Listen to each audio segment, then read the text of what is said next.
বিদেশ যাওয়া নিয়ে বলতে বলতে আমরা মুখে ফেনা তুলে ফেললাম।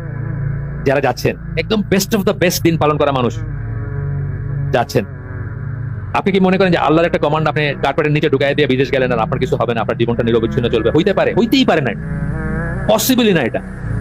তাহলে আপনার আল্লাহ বিশ্বাসী নাই যদি আপনি মনে করেন যে আপনি একটা পা মারায় যাবেন আল্লাহর একটা কমান্ড বা অর্ডার বা আল্লাহর একটা, এবং আপনার কিছুই হবে না উইদাউট মেকিং তওবা বা তওবার রাস্তা খোলা থাকবে। অফকোর্স এটা আছে, অবুঝ ভাবে আমরা না জানতে কিছু করতে পারি, হইতেই পারে না এটা। আল্লাহ বলতেছেন সরাসরি জাহান্নামে নিক্ষেপ করাবে আপনি যদি ওইখানে মারা যান। আপনি সেটাতে পাত্তা নিয়ে যা বলতেছেন আগে একটু কামাই লই তারপরে দেখুন। ভালো ভালো ছেলেরা, বুয়েটের আমার একটা পরিচিত ছেলে গেছে, কল্পনা করতে পারি না যে সে কোনদিন যাবে।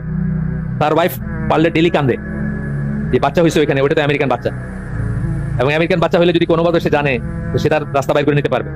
আমাদের এক দিনী ভাইয়ের ছেলে, উনি ওইখান থেকে হিজরত করে চলে আসছেন বাংলাদেশে, বাচ্চারা যদি আমেরিকা পড়া না হয়। সেই ছেলে ওনারে না জানায় তার ওই যে একটা চিট দেয় আর কি, যে হসপিটালে জন্ম নেয় ওইখানকার একটা